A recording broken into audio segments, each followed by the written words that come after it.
Hello friends, എല്ലാവർക്കും Sindhu's world of music ചാനലിൻ്റെ മറ്റൊരു വീഡിയോയിലേക്ക് സ്വാഗതം. ഇന്ന് നമ്മൾ ഒരു കടച്ചക്ക ചിപ്സിൻ്റെ റെസിപ്പി ആയിട്ടാണ് വന്നിട്ടുള്ളത്. അപ്പോൾ വളരെ ടേസ്റ്റി ആയിട്ടുള്ള ഒരു ചിപ്സാണ് കടച്ചക്ക ചിപ്സ് എന്ന് പറയണത്. പക്ഷേ അധികം ആരും ഇതങ്ങനെ ചെയ്ത് കണ്ടിട്ടില്ല. കായ ചിപ്സോ അല്ലെങ്കിൽ ചക്ക ചിപ്സൊക്കെയാണ് ചെയ്ത് കണ്ടിട്ടുള്ളൂ. അപ്പോൾ നമുക്ക് ഈ കടച്ചക്ക ചിപ്സ് എങ്ങനെയാണ് ഉണ്ടാക്കുകയെന്ന് നോക്കിയാലോ.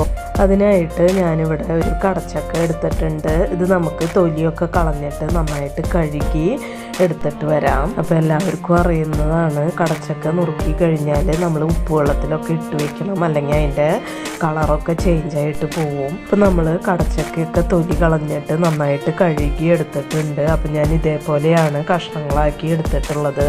ഇനി നമുക്ക് ഇത് കനം കുറച്ചിട്ട് ചിപ്സിനൊക്കെ നുറുക്കണ പോലെ നുറുക്കിയെടുക്കാം. അപ്പോൾ കടച്ചക്കയൊക്കെ ഇവിടെ കനം കുറച്ച് ഇതുപോലെ അരിഞ്ഞെടുത്തിട്ടുണ്ട്. അപ്പോൾ ഈ ഒരു കനത്തിലാണ് അരിഞ്ഞെടുക്കേണ്ടത്.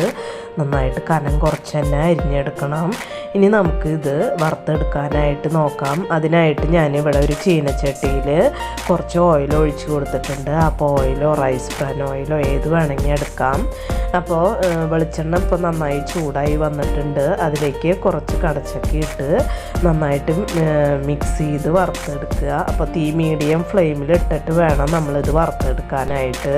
അപ്പോൾ കടച്ചക്ക ചിപ്സ് ഫ്രൈ ആയി വരുമ്പോൾ ഇതിൽ കാണുന്ന പതിയൊക്കെ വറ്റിയിട്ട് കിളികിലാന്നുള്ള ഒരു സൗണ്ടൊക്കെ കേൾക്കും. എല്ലാ ചിപ്സും ചെയ്യണ പോലെ, കായ ചിപ്സും ചക്ക ചിപ്സൊക്കെ ചെയ്യണ പോലെ തന്നെയാണ് കിലുകിലാന്നുള്ള സൗണ്ടൊക്കെ കേൾക്കും. അപ്പോൾ ഈ സമയത്ത് നമ്മൾ ഇതുപോലെ മിക്സ് ചെയ്ത് കൊടുക്കുമ്പോൾ അതുപോലെ ഒരു സൗണ്ടാണ് കേൾക്കണത്. അപ്പോൾ നമ്മുടെ ചിപ്സ് ഇവിടെ വറവായി വന്നിട്ടുണ്ട്. ഞാനിവിടെ ഒരു ഗ്ലാസ്സിൽ കുറച്ച് മഞ്ഞൾപ്പൊടിയും ഉപ്പും കൂടി കലക്കിയ വെള്ളം എടുത്ത് വെച്ചിട്ടുണ്ട്.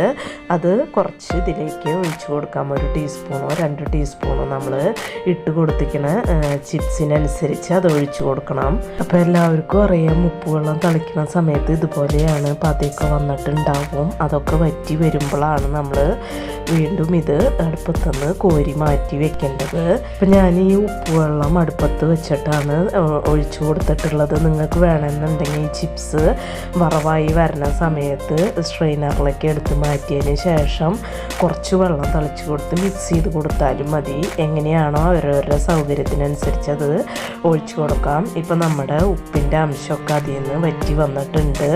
ചിപ്സ് ഇപ്പം നല്ല ക്രിസ്പി ആയിട്ട് തന്നെ ഇരിക്കുന്നുണ്ട്. അപ്പം നമുക്കിത് എണ്ണയിൽ കോരി മാറ്റാം.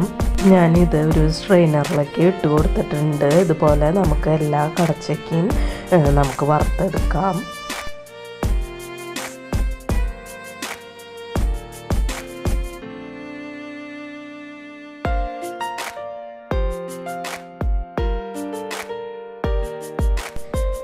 അപ്പോൾ നമ്മൾ എല്ലാ കടച്ചക്കയും ഇതുപോലെ ഫ്രൈ ചെയ്ത് എടുത്തിട്ടുണ്ട്. ഞാനിതിലേക്ക് കുറച്ച് മുളക് പൊടി ഇട്ടിട്ട് ഒന്ന് മിക്സ് ചെയ്ത് കൊടുക്കുന്നുണ്ട്.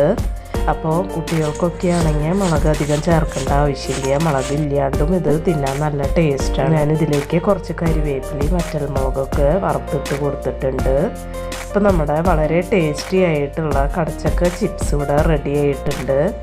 അപ്പോൾ നിങ്ങൾ ഇതുവരെയായിട്ടും കടച്ചക്ക കൊണ്ട് ചിപ്സ് ഉണ്ടാക്കിയിട്ടില്ലെങ്കിൽ ഒരു വട്ടെങ്കിലും ഒന്ന് ട്രൈ ചെയ്ത് നോക്കിയിട്ട് അഭിപ്രായങ്ങളൊക്കെ പറയണം. നിങ്ങൾക്ക് ഈ വീഡിയോ ഇഷ്ടമാവുകയാണെങ്കിൽ ലൈക്ക് ചെയ്യാനും മറ്റുള്ളവർക്ക് ഷെയർ ചെയ്ത് കൊടുക്കാനും മറക്കരുത്. അതുപോലെ തന്നെ എൻ്റെ ചാനൽ ഇതുവരെയായിട്ടും സബ്സ്ക്രൈബ് ചെയ്യാതെ കാണുന്ന കൂട്ടുകാരാരെങ്കിലും ഉണ്ടെങ്കിൽ ഒന്ന് സബ്സ്ക്രൈബ് ചെയ്ത് സപ്പോർട്ട് ചെയ്യണം കേട്ടോ. ഇനി നമുക്ക് മറ്റൊരു വീഡിയോയുമായി കാണാം. അതുവരേക്കും താങ്ക് യു.